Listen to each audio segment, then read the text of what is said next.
Sciatica and your Social Security disability claim. Have you ever had sciatica? I've had it. It felt like a flamethrower sensation, burning pain that went down my back, my buttocks, down my leg. The only comfortable position for me was on my back with my legs up on a coffee table. And if the doctor hadn't relieved that nerve pressure, I probably would have killed myself. The pain was so bad.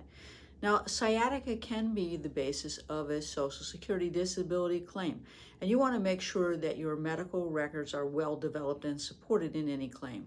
You want to make sure that a herniated or bulging disc that's causing pressure on the sciatic nerve, which is documented, or if you've got spinal stenosis, which is narrowing of the spinal column that places pressure on the nerve roots or the cord, is well developed. There's even piriformis muscle tightness, which is spasm in your back buttock area that can pinch that sciatic nerve. And of course, you can have degenerative disc disease that causes pain and inflammation when the spinal disc loses its flexibility or height or ability to absorb shocks.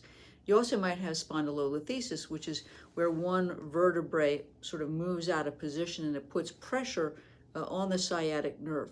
There also can be tumors that can put pressure on the sciatic nerve, or there could be trauma, such as the result of an auto accident or a slip and fall.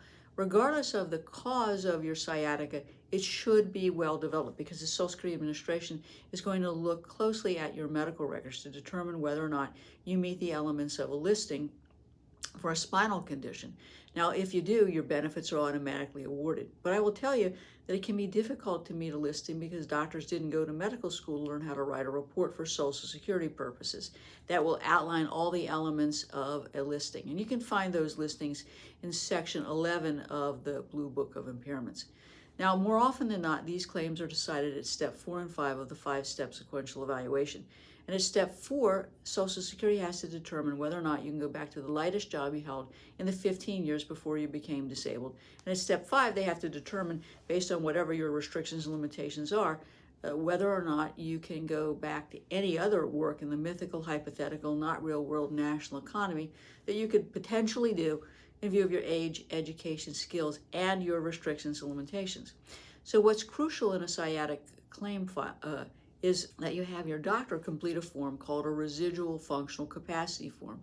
And that form will document, for example, how long you can sit, stand, stoop, walk, bend, how much you can lift, whether or not you have to alternate sitting and standing, and whether or not, because of pain or other problems, you would be off task at least 20% of the time, or you'd have problems meeting the production requirements. So if your doctor has told you to stop work and apply for benefits as a result of sciatica, please give us my office a call at 727-894-3188 for a complimentary consultation.